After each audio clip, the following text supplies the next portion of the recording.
رہا لڑکے کا معاملہ تو اس کے ماں باپ مومن تھے، یہ دیکھ کر ہم ڈرے کہ وہ اپنی سرکشی اور کفر سے ان کو اذیت پہنچائے گا۔ اب دیکھیں ایک ہی ایک بچہ تھا اور وہ کیا تھا، ماں باپ کا نافرمان تھا۔ لیکن اب یہ دیکھیں کہ یہ بات جو ہے نا ہمیں سمجھ نہیں آ رہی، اور جتنے بھی اسکالر ہیں انہوں نے بھی اس کی تفسیرات جو کی ہیں تو کچھ اس طرح ہی ہے۔ مطلب یہ ہے کہ اگر انسان سوچے کہ اگر کوئی بچہ کافر ہے، اگر کوئی بچہ ماں باپ کا نافرمان ہے تو بس اس کو مار دو، تو یہ ذہن میں اب آتا ہے کہ ایک بچے کو مار دیا، نافرمان ہے تو چلو اللہ اور نیک دے گا۔ میرا خیال ہے یہی بات بس نہیں ہوتی، بات کوئی اور ہے جو ہماری سمجھ میں نہیں آ رہی ابھی تک۔ جو جتنی آتی ہے نا میں آپ کو بتاؤں وہ یہ ہے کہ تھوڑا بہت جو اس کے بارے میں جانا ہے تفصیلات سے، کہ یہ بچہ جو تھا نا یہ اصل میں پولیس سے بھی بھاگا ہوا تھا اور اس پر گولی کا حکم تھا اور یہ فتنہ فساد پھیلاتا تھا۔ تو جب کہ اس کو مارنے کا حکومت کی طرف سے آرڈر ہی تھا تو ماں باپ کے لیے اس نے بڑی تکلیف دہ بننا تھا، تو ماں باپ کو بھی انہوں نے پھر بہت پوچھنا تھا، ظاہر ہے پھر سب انوالو ہو جاتے ہیں۔ تو یہ بات تھوڑی سی اب لگتی ہے کہ پھر انہوں نے اس بچے کو جب دیکھا کہ اب یہ یہاں ہے، کیونکہ وہ لڑکا جوان لڑکا تھا، غلام جو ہے نا وہ 13 14 15 16 17 18 سال تک یہ لڑکا جو ہوتا ہے نا اس کو کہتے ہیں، تو اس لیے انہوں نے اس کو مار دیا کہ اس کے تو قتل کا آرڈر ہی ہے تو یہ بستی میں اور نہ کسی کو قتل کر دے، یہ بھی ہو سکتا ہے۔ تو بہرحال یہ ان کو اللہ تعالیٰ نے جو آرڈر دیے تو اس کے مطابق انہوں نے کام کیا۔ تو پھر کہا جاتا ہے، اور وہ جو دیوار درست کر دی گئی تھی وہ اس گاؤں کے 2 یتیم بچوں کی تھی جس کے نیچے ان دونوں کا خزانہ گڑا ہوا ہے۔ ان کا باپ ایک نیک آدمی تھا، بس تمہارے پروردگار نے چاہا کہ دونوں لڑکے اپنی جوانی کو پہنچے اور اپنا خزانہ محفوظ پا کر نکال لیں۔ یہ ان لڑکوں کی حال پر ان کے پروردگار کی طرف سے ایک مہربانی تھی جو اس طرح ظہور میں آئی، اور میں نے جو کچھ کیا اپنے اختیار سے نہیں کیا، یہ ہے حقیقت ان باتوں کی جن پر تم صبر نہ کر سکے۔ پھر اس کے بعد اللہ تبارک و تعالیٰ ذکر کر رہے ہیں وَيَسْأَلُونَكَ عَنْ ذِكْرِ الْقُرْنَيْنِ، اللہ تبارک و تعالیٰ نے کہا کہ آپ سے ذوالقرنین کا حال دریافت کرتے ہیں، تم کہہ دو میں اس کا کچھ حال تمہیں پڑھ کر سنا دیتا ہوں۔ یعنی اللہ تبارک و تعالیٰ اب یہ دیکھے بات کو سمجھے کہ ان کی ساری کہانی ہمارے آگے اللہ نے کوئی نہیں رکھی، بس اللہ نے کہا کچھ حال میں بتا دیتا ہوں، آپ بھی انہیں کچھ بتا دیجیے جو ضروری چیزیں ہیں۔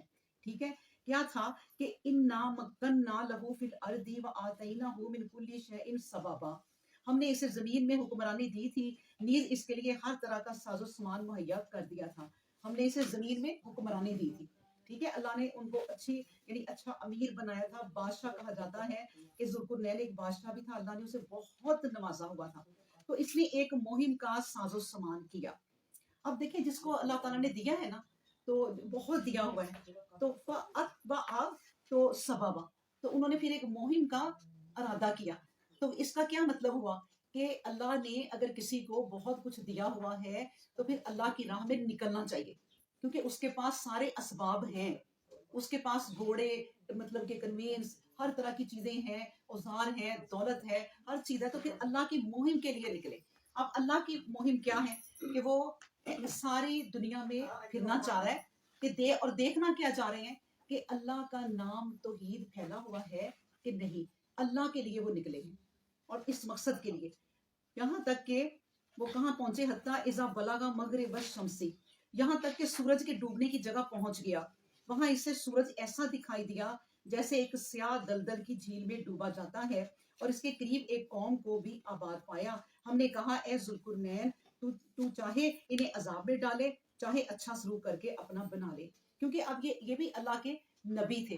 اچھا نبی سارے جتنے بھی گزرے ہیں نا پہلے، جن کو اللہ نے کتابیں نہیں دی ان کو نبی کہتے ہیں، ٹھیک ہے، اور جن کو اللہ نے چن لیا اور رسالت بھی دی اور کتاب بھی دی اس کو رسول کہتے ہیں۔ تو یہ اللہ کے نبی تھے، ان کو صرف وہی آتی تھی، حکم ہوتے تھے، تو اللہ تبارک و تعالیٰ نے جب بھی وہ جہاں جا کے ٹھہرتے تھے انہیں بتا دیتے تھے یہاں کے لوگ اب جہاں پہنچے ہیں۔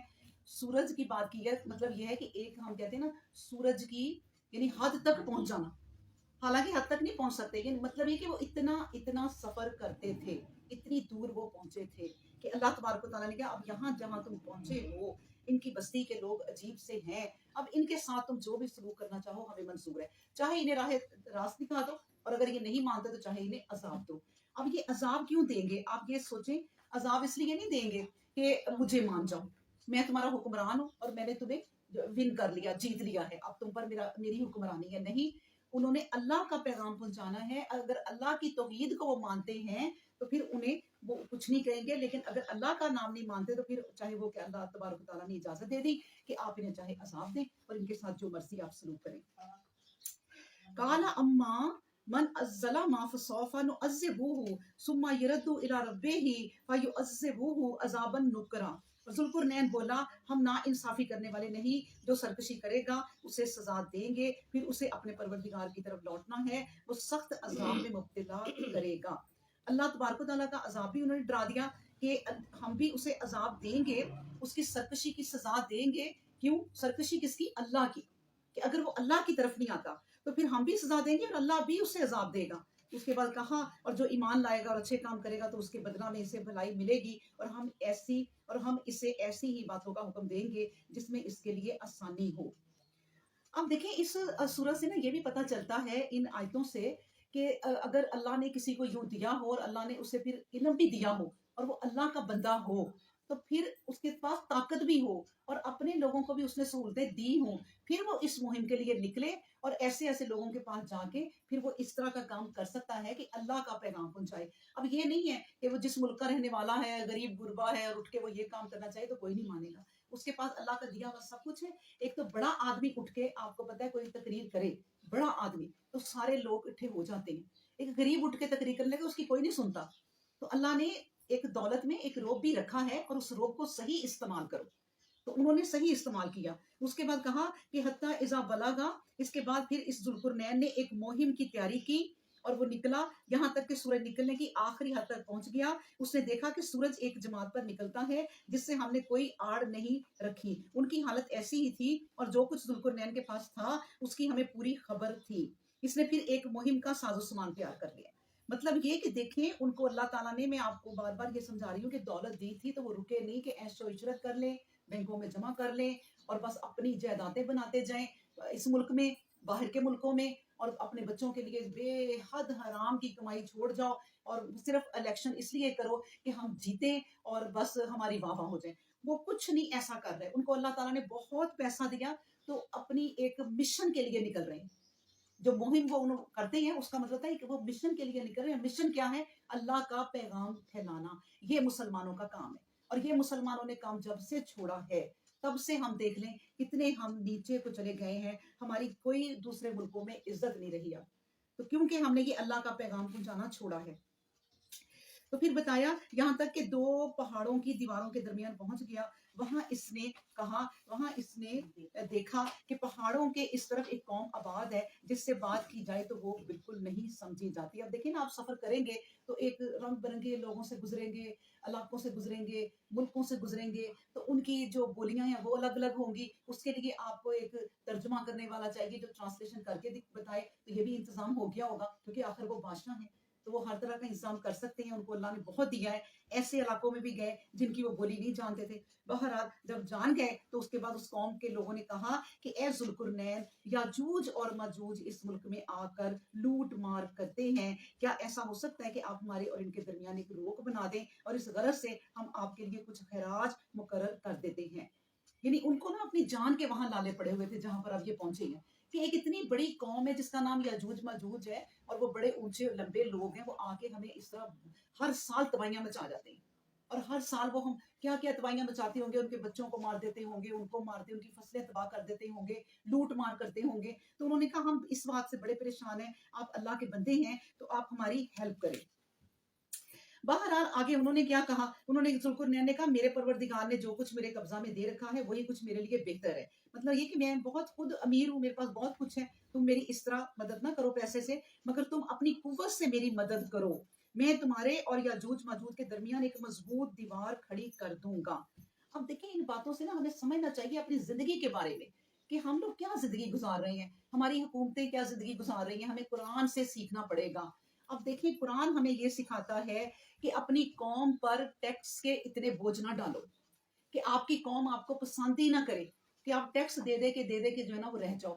قوم کو، حکومت کو کیا چاہیے کہ ہمیں ٹیکس نہ دو لیکن اپنی قوت سے اپنے محلوں کے، اپنے علاقے کے کام کر لو، اس میں بھی ہم تمہاری مدد کریں گے. اگر کسی چیز کی تمہیں ضرورت ہے تو ہم دیں گے، کیونکہ ہر محلے کا ایک چیئرمین کونسلر بھی ہوتے ہی ہیں. ٹھیک ہے نا. تو یہ چیزیں ہمیں سیکھنی چاہیے کہ انہوں نے بھی کیا کہا, مجھے تمہارا خراج نہیں چاہیے, تمہاری دولت نہیں چاہیے, ہاں تمہاری قوت چاہیے. قوم کی قوت ہی چاہیے ہوتی ہے کہ وہ کام کریں. ہماری قوم کیا ہے کہ وہ ٹیکس دے دے کے دب چکی ہے, وہ اپنے خرچے کہاں سے پورے کرے, تو ان پر ٹیکس ہی اتنے لگا دیے ہیں. پھر کہا کہ ایسے کرو کہ اپنی قوت سے میری مدد کرو, میں تمہارے اور یاجوج کے درمیان ایک مضبوط دیوار کھڑی کر دوں گا, لوہے کی سلے میرے لیے مہیا کر دو. پھر جب دونوں پہاڑوں کے درمیان دیوار برابر بلند کر دی تو اس نے حکم دیا کہ اسے دھنکو. پھر جب بالکل آگ کی طرح ہو گئی تو کہا گلا ہوا تانبا لاؤ کہ میں اس پر انڈیل دوں. مطلب چیزیں جتنی بھی تھی انہوں نے خود مہیا کی, انہوں نے مزدوری کی کہ اب اس طرح یہ ساری تم میرے ساتھ مزدوری کرو, کام کرو. تو کام جب انسان سارے مل کے کرتے ہیں نا, نوجوان کام کرنے کی انہیں عادت حکومت ڈالے کہ یہ کام کا آپ لوگوں کا کرنے والا ہے. اب عورتوں کو, بچوں کو, اگر یہ سارے کام حکومت ہمیں کرنے کو کہے نا کہ آپ کے علاقے کی یہ ڈیوٹی ہے, تو یہ ہم بڑے اچھے طریقے سے کر سکتے ہیں اور ہمارا ملک پھر اس طرح ترقی بھی کر سکتا ہے. پھر کہا گیا یہ ایک ایسی دیوار بن گئی کہ وہ یاجوج ماجوج نہ تو اس پر چڑھ سکتے ہیں نہ اس میں سرنگ لگا سکتے ہیں. مطلب یہ کہ اس میں نہ سوراخ کر سکتے ہیں. اتنی پکی وہ دیوار بن گئی کہ اس میں یہ ہے کہ نہ کوئی مشین سے سوراخ کر سکتے ہیں. کتنی وہ پکی دیوار بن گئی ہوگی, اور اس کے لیے کیا ہے, انسانوں کی قوت لگی ہے. انسانوں کی جو قوت ہی ہے نا اللہ نے جو دی ہے ہمیں, یہ سب سے بڑی چیز ہے, دولت سے بھی بڑی چیز ہے. اگر اس کو ہم صحیح استعمال کرتے ہیں تو اللہ تبارک و تعالیٰ کے ہاں سرخرو ہو جائیں گے, کیونکہ اللہ تبارک و تعالیٰ ہم سے ہماری جوانی, ہماری صحت, ہماری دولت, ہمارا پیسہ, سب کچھ ہم سے پوچھے گا کہ جوانی کہاں خرچ کی, کیونکہ وہ تو بڑا شاندار وقت تھا, اس میں تو تم سارے کام کر سکتے تھے, تو وہ تم نے کہاں خرچ کی, کہاں تم نے استعمال کی اس جوانی کے وقت کو. پھر اس کے بعد اپنی پوری زندگی کا وقت کہاں گزارا. پھر میں نے تمہیں صحت دی, تم بہت اپنی زندگی میں کم بیمار ہوئے ہو, اللہ کو پتہ ہے. جو لوگ بیمار ہوئے ٹھیک ہے, جو معذور ہوئے ٹھیک ہے, لیکن ایسے لوگ جو بالکل بیمار بھی نہیں ہوئے, زیادہ تندرست و توانا رہے, تو کیا کیا تم نے اللہ کی خاطر اس صحت کے ساتھ. کچھ صحت کے ساتھ اللہ کے لیے بھی کام کیا ہے کہ نہیں, اپنی آخرت کے لیے, اور اگر نہیں کیے تو پھر اللہ سزا دے گا. تو اس لیے اپنی قوت کو استعمال کرنا چاہیے. تو پھر کہا گیا کہ اس دیوار کے بارے میں آپ کو ایک حدیث بھی سناؤں کہ ایک صحابی نے نبی کریم صلی اللہ علیہ وآلہ وسلم کی خدمت میں عرض کیا کہ میں نے وہ دیوار دیکھی ہے. یعنی وہ بھی دنیا کی سیر کو نکلے ہوں گے, تو وہ کہتے ہیں کہ میں نے وہ دیوار دیکھی, تو آپ نے فرمایا کیسی ہے, تو انہوں نے کہا دھاری دار ہے, یعنی ایسے لوہا نہیں پھینکا تو اس کی دھاریاں بن گئی ہیں, پگھلا کے جو لوہا پھینکا تو اس کی وہ دھاری دار ہے, جیسی مطلب جیسی جس میں سرخ سیاہ دھاریاں ہوں. تو آپ نے فرمایا ٹھیک کہہ رہے, یعنی اللہ نے آپ کو بتایا ہوگا نبی کریم صلی اللہ علیہ وسلم کو کوئی دیوار کیسی ہے, یعنی اس کو جب لوہے کو پکایا ہوگا تو سرخ اور بلیک اس طرح دھاریاں نیچے کو جا کے وہیں پہ وہ خشک ہو گیا, اور کوئی اس کو نہیں جان سکتا. اس طرح پھر دیوار کے بارے میں بتایا. اور ایک بات اور بھی آپ کو بتاتی چلوں کہ بادشاہ جو ہے نا دنیا میں 3 قسم کے ہوتے ہیں. یہ جو بادشاہ تھے وہ کیسے تھے, ایک بادشاہ ہوتا ہے کہ عادل ہوتا ہے, یعنی عدل کرنے والا, وہ بھی اللہ نے کہہ دیا کہ عرش کے سائے کے تلے ہوگا. ایک بادشاہ ہوتا ہے کہ جو مطلب کہ ظالم بادشاہ, جیسے فرعون وغیرہ, تو وہ تو اپنی خود بھی جہنم میں جائیں گے اور اپنی قوم کو بھی جہنم میں لے کے جائیں گے. اور ایک بادشاہ ہوتا ہے محسن, اور محسن وہ ہوتے ہیں لوگ بھی اللہ کو, جو محسن ہے نا, محسنین ہم نے لفظ پڑھا ہوا ہے, تو وہ جو محسن لوگ ہوتے ہیں وہ پسند ہوتے ہیں کیونکہ وہ لوگوں کے کام بہت آتے ہیں, وہ کہتے ہیں ہم کر دیتے ہیں تمہارا کام. تو اس طرح کے جو اللہ دولت بھی دے, بادشاہت بھی دے, اور ان میں یہ خوبیاں ہوں, تو وہ اللہ کے بہت ہی پیارے ہوتے ہیں. اس کے بعد پھر ذوالقرنین نے کہا کہ یہ میرے پروردگار کی مہربانی ہے, جب میرے پروردگار کی بات ظہور میں آ جائے گی تو وہ اسے ڈھا کر ریزہ ریزہ کر دے گا, اور میرے پروردگار کی بات سچ ہے جو ٹلنے والی نہیں. ایک آیت میں چھوڑ گئی ہوں پچھلی, کہ یہ ایک دیوار بن گئی کہ وہ یاجوج ماجوج نہ تو اس پر چڑھ سکتے ہیں نہ اس میں سرنگ لگا سکتے ہیں, ٹھیک ہے نا.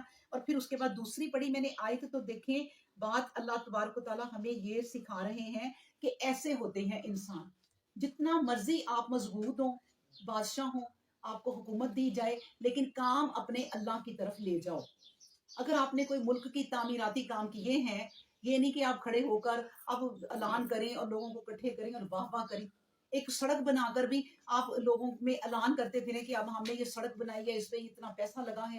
بس سارا کچھ کر کے نا آپ اللہ کی طرف کریں کہ اے لوگو, اے میرے بندو, اے میرے ملک کے لوگو, اب دعا کرو کہ اللہ اس کام کو قبول کر لے. اور یہ کام کچھ بھی نہیں ہے اللہ کے آگے, سب کاموں کو اللہ کی طرف ہی جانا ہے. تو انہوں نے بھی کہا کہ جتنی مرضی مضبوط ہے، حالانکہ کوئی ظالم بادشاہ ہوتا وہ کہتا میں نے اتنی مضبوط دیوار بنا دی ہے کہ اب یہ کبھی ٹوٹے گی نہیں، کیونکہ یہ میں نے بنائی ہے. وہ اس پر کیا تھا؟ تکبر کرتا. یہ ہوتی ہے سرکشی. لیکن ذوالقرنین نے کہا میں نے یہ دیوار تو بنا دی ہے، لیکن میرا رب جب قیامت آئے گی تو اس کے سامنے کوئی چیز نہیں رک سکتی، تب یہ ریزہ ریزہ ہو جائے گی، کیونکہ میرے رب سے آگے کوئی چیز نہیں ہے. پھر کہا گیا جس دن وہ ظہور میں آئے گی تو ایک قوم دوسری قوم کے درمیان بسنے لگے گی اور نرسنگا پھونکا جائے گا، اور اس وقت ساری قوموں کی بھیڑ اکٹھی ہو جائے گی. اس دن ہم منکروں کے سامنے دوزخ اس طرح نمودار کر دیں گے جیسے ایک چیز بالکل سامنے دکھائی دیتی ہے. کہا جاتا ہے، صحیح مسلم شریف کی حدیث ہے، کہا جاتا ہے کہ جہنم کو قیامت کے دن فرشتے گھسیٹ کر لائیں گے. آپ سوچیں کہ فرشتے کتنے بڑے بڑے ہیں اللہ کے، جو جہنم کو گھسیٹ کر لایا جائے گا، جس کی 70,000 لگامیں ہوں گی جہنم کی، اور ہر لگام پر 70,000 فرشتے ہوں گے جس کو وہ کھینچ رہے ہوں گے. اور اتنی بڑی دوزخ ہے جو اللہ تبارک و تعالیٰ لا کے کہیں گے، سامنے لا لیں گے کہ یہ ہے دوزخ. پھر وہ چیخ چیخ کر پکارے گی کہ کہاں ہے سرکش لوگ جو اللہ کی سرکشی میں لگے رہے، تو ان کو میرے سامنے لاؤ اور میں ان کو اپنے اندر ڈالوں گی. پھر کہا جاتا ہے وہ منکر جن کی نگاہوں پر ہمارے ذکر سے پردہ پڑ گیا تھا اور کانوں میں ایسی گرانی کہ کوئی بات سن نہیں سکتے تھے، یعنی ایسے منکر جو اللہ کی باتیں نہیں سنتے تھے، جن لوگوں نے کفر کی راہ اختیار کی ہے، کیا انہوں نے خیال کیا ہے کہ ہمیں چھوڑ کر ہمارے بندوں کو اپنا کارساز بنا لیں؟ ہم نے کافروں کی مہمانی کے لیے دوزخ تیار کر رکھی ہے. مطلب یہ کہ جو مجھے چھوڑ کر، اللہ کو چھوڑ کر اپنے بندوں کے اوپر ہی ڈیپینڈ کرتے ہیں. میں نے آپ کو کیا بتایا ہوا ہے کہ شرک کی ایک قسم یہ بھی ہے کہ انسان کسی بڑے بندے سے کام کرانے کے لیے اس کے پیچھے ہی پڑ جائے اور اللہ کو بھول جائے. ہاں اجازت دی ہے کہ 1 دفعہ کہہ لو، 2 دفعہ کہہ لو، یا پھر چلو بہت مجبور ہو تو 3 دفعہ کہہ لو. اگر اس کے بعد بھی تم اس کے پیچھے پڑے رہے تو تم نے شرک کیا. اس لیے اللہ نے کہا کہ مجھے چھوڑ کر جو بندوں کو اپنا کارساز بنا لیں، ہم نے کافروں کی مہمانی کے لیے پھر دوزخ تیار کر رکھی ہے. پھر کہا قل هل ننبئکم بالاخسرین اعمالا. مطلب یہ کہ اے پیغمبر اسلام ان سے کہہ دو کہ ہم تمہیں خبر دے دیں کہ کون لوگ اپنے کاموں میں سب سے زیادہ نامراد ہوئے. نامراد کیا ہے؟ بالاخسرین، مطلب یہ کہ خسارہ. خسارہ کیا ہوتا ہے؟ یعنی کہ جو آپ نے مال لگایا اور جتنا آپ کے پاس پڑا تھا وہ، اور جو آپ کو پروفٹ ہوا وہ سب کچھ تباہ ہو جانا. جیسے ہم نے پڑھا تھا باغ ان کے تباہ ہوئے، وہ ہاتھ ملتا رہ گیا تھا کہ میں نے بہت کچھ اس پہ لگایا، پھر جو پروفٹ مجھے ہونا تھا وہ بھی. یہ ہوتے ہیں خسارہ پانے والے لوگ، وہ لوگ جو دنیا ہی کرتے ہیں، آخرت میں اللہ تبارک و تعالیٰ ان کے لیے کہتے ہیں کہ وہ خسارہ میں ہیں، وہ خاسرین ہیں. پھر کہا اللہ زینا ذلہ سعیہم فی الحیات الدنیا، وہ جن کی ساری کوششیں دنیا کی زندگی میں کھو گئی اور وہ اس دھوکے میں پڑے ہیں کہ بڑا اچھا بنا رہے ہیں. یعنی دھوکا بھی اوپر سے ہو رہا ہے کہ دنیا اگر ہم بنا رہے ہیں تو بالکل صحیح کر رہے ہیں، جو دنیا نہیں بنا رہے وہ بیوقوف ہے. تو ان کے دلوں میں یہ ہو جاتا ہے اولئک الذین کفروا بآیات ربہم، یہی لوگ ہیں کہ اپنے پروردگار کی آیتوں سے اور اس کے حضور حاضر ہونے سے منکر ہوئے، بس ان کے سارے کام اکارت گئے، اس لیے قیامت کے دن ہم ان کا کوئی وزن تسلیم نہیں کریں گے. یعنی ان کی مثال پتہ کیسی ہوگی؟ اللہ تبارک و تعالیٰ کہتے ہیں کہ قیامت کے دن ایک موٹا بندہ لایا جائے گا، کافی موٹا، اور اس کو پلڑے میں جب بٹھایا جائے گا تو اس کا 0 وزن ہوگا. یعنی خالی موٹاپا کچھ نہیں کام آنا. خالی آپ کو دولت دے دیا، دولت سے بھی اگر آپ موٹے ہو گئے ہیں کہ بڑے جی آپ شاندار ہو گئے ہیں، کچھ نہیں ہے. وزن کن کا ہے؟ وزن اعمالوں کا ہے. اب ایک صحابی کو دوسرے صحابی جو ہے نا دیکھ کے ہنستے تھے اور کہتے تھے اتنی پتلی اس کی ٹانگیں ہیں کہ ہمیں تو ہے کہ یہ چلتا کیسے ہے. تو نبی کریم صلی اللہ علیہ وسلم نے کہا ایسا نہ کہو، یہ سب سے آگے جنت میں ہونے والا ہے، اس کے اعمال ایسے ہیں. پتلا ہوا تو پھر کیا ہوا؟ اعمال کا وزن ہے، وہ تو لے جائیں گے. حضرت مسعود حضرت جو مسواک رکھتے تھے نبی کریم صلی اللہ علیہ وسلم، ہاں ہو سکتا ہے. اچھا جی، پھر لیکن جو لوگ ایمان لائے اور اچھے کام کیے تو ان کی مہمانی ان کے لیے فردوس کے باغ ہوں گے. سبحان اللہ. پھر اللہ نے کہا یہ لوگ ہیں جن کے لیے فردوس کیا ہے؟ یعنی جنت الفردوس کے لیے جو سب سے اعلیٰ جنت ہے. نبی کریم صلی اللہ علیہ وسلم نے کہا جب بھی دعا کرو اللہ سے تو جنت الفردوس کی دعا کرو، تو وہ فردوس کے باغوں میں ہوں گے. اس کے بعد فرمایا خالدین فیہا لا یبغون عنہا حوالا، وہ ہمیشہ ان میں رہیں گے، کبھی نہیں چاہیں گے کہ اپنی جگہ بدلیں. اعلان کر دے اے نبی، اگر میرے پروردگار کی باتیں لکھنے کے لیے دنیا کے تمام سمندر سیاہی بن جائیں تو سمندروں کا پانی ختم ہو جائے گا، مگر میرے پروردگار کی باتیں ختم نہ ہوں گی۔ اگر ان سمندروں کا ساتھ دینے کے لیے ویسے ہی سمندر اور بھی پیدا کر دیں جب بھی وہ کفایت نہ کریں گے۔ دیکھیں اب اللہ کی باتوں کا اللہ نے کیا مثال دے دی۔ اللہ کی باتیں اگر ہم ایک آیت پہ کرنا شروع ہو نا، اس کی تفسیر تو ختم نہیں ہوتی۔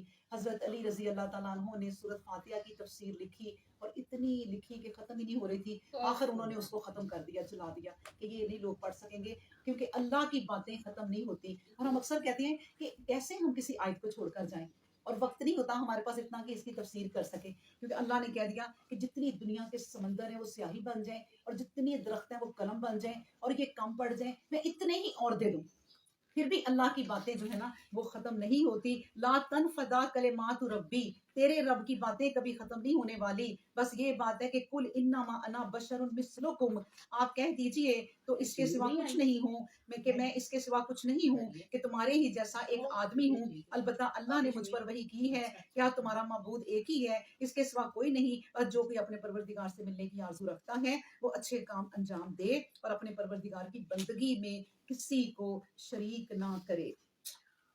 اللہ اکبر۔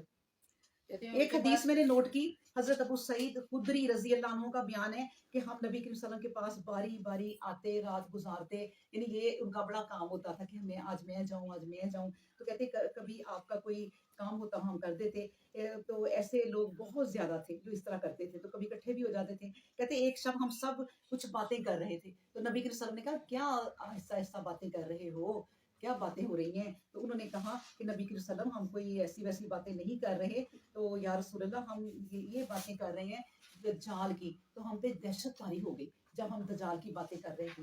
تو نبی کریم صلی اللہ علیہ وسلم نے فرمایا میں تمہیں اس سے بھی زیادہ دہشت ناک بات بتاؤں جس سے ڈرنا چاہیے، وہ پوشیدہ شرک ہے، اس سے بچو، دجال کی باتیں چھوڑو۔ جو پوشیدہ شرک ہے، انسان دوسرے انسان کو دکھانے کے لیے اپنی نماز کو ذرا لمبا کر لے۔ دیکھیں بات کہاں پہ ختم کی کہ دجال کی تم باتیں کر رہے ہو، تم قیامت کی باتیں کر رہے ہو، میں اس سے بھی بڑی تمہیں خوفناک انسان کی بات بتاتا ہوں کہ انسانوں کو چاہیے کہ پوشیدہ شرک سے بچیں، چھوٹے شرک سے بچیں۔ سب سے چھوٹا شرک جو ہے نا وہ نبی کریم صلی اللہ علیہ وسلم نے کہا مجھے ڈر ہے کہ میری امت اس میں مبتلا ہو جائے گی، اور وہ ہے ریاکاری، دکھاوا، یعنی کوئی انٹر ہوا تو آپ سجدہ کر رہے ذرا لمبا کر دیا، کہ کوئی میری نماز دیکھ لے تو اللہ پاک کہے گا اے بندے جو تو نے سجدہ کیا تھا وہ میرے لیے نہیں کیا تھا، یہ شرک ہے، یہ اس کے لیے کیا تھا۔ تو اللہ کی بندیاں وہ ہوتی ہیں جب کوئی آئے تو بلکہ نماز کو سمیٹ لیتی ہیں، جلدی کریں کہ ہمارے مہمان آئے ہیں، برا لگتا ہے کہ ہم نماز ہی لمبی کر لیں، تو یہ اللہ جانتا ہے نیتیں۔ اللہ اکبر۔ اس کے بعد ہم پڑھتے ہیں بسم اللہ الرحمن الرحیم، کاف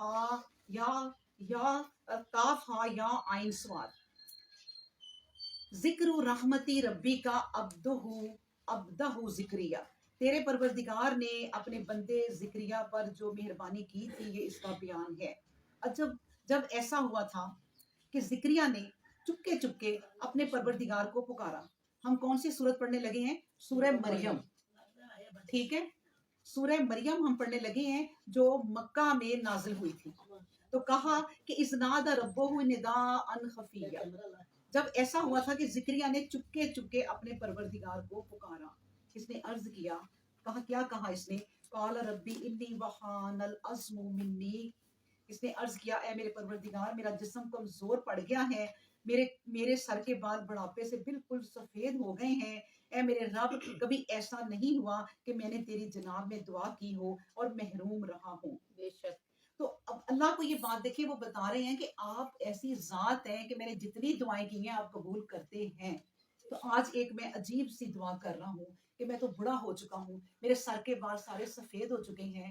اب دیکھیں وہ جو دعا کرنے لگے ہیں، یہ جو دعا کرنے لگے ہیں، ہم اگر یہ دعا کریں نا تو ہم کہیں گے ہماری نسل ہی نہیں ہے، اللہ میرے پیچھے کوئی بھی نہیں ہے، ہمیں ایک بیٹا دے دے جس سے ہماری نسل چلے، میں اس طرح ہی مر جاؤں گا کہ میری کوئی نسل ہی نہیں ہوگی، میرا کوئی نام لینے والا ہی نہیں ہوگا۔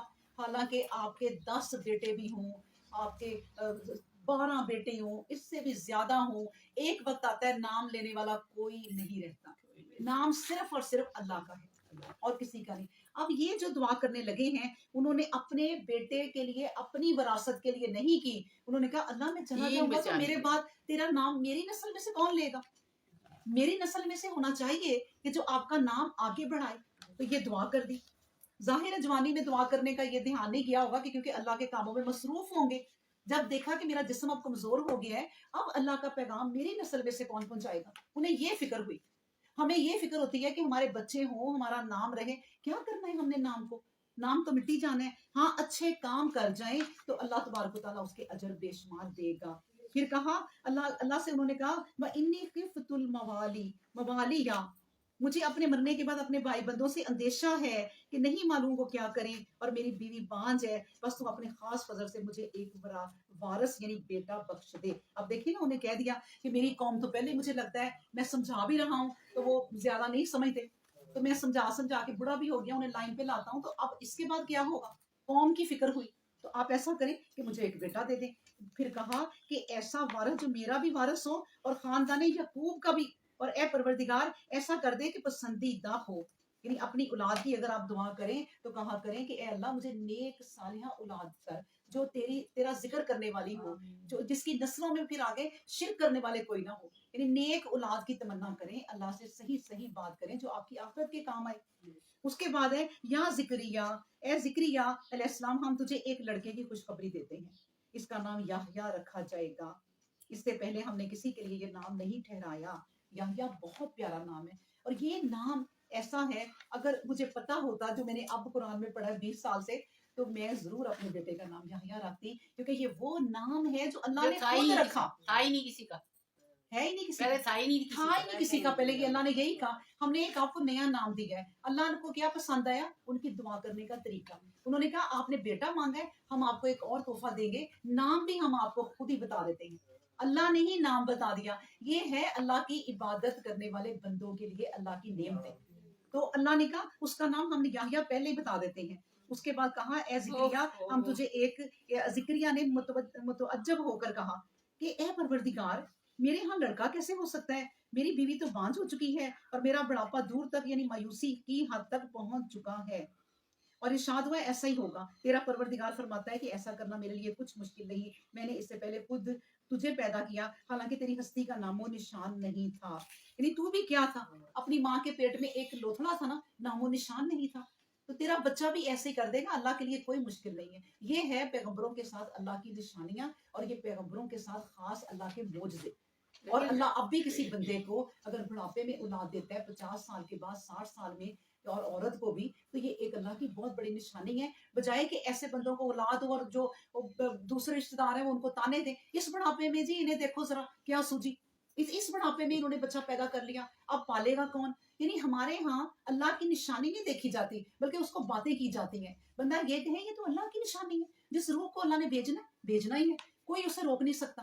تو اس لیے اللہ کی بڑائی کی باتیں کرو۔ وہ بھی ارشاد ہوا حضرت مریم علیہ السلام کو دیکھ کے نا کہ ان کو بے موسم کے پھل آتے ہیں، جی ابھی اس سے کھانے آگے ذکر آتے آئے گا۔ ہیں، ان کی تیمارداری کرتے ہیں، ان کو جی رکھا ہوا تھا نا، تو ان کو بھی حوصلہ ان ہوا کو بھی ہوا میں بھی کہ اولاد مانگوں۔ اگر ان کے ساتھ یہ نشانی ہو سکتی ہے، ہاں، میرے میری ساتھ بھی ہو بانجی سکتی ہے۔ بتیجی جو ہے، تو اللہ سے میں تو پیغمبر ہوں، میں بھی مانگوں۔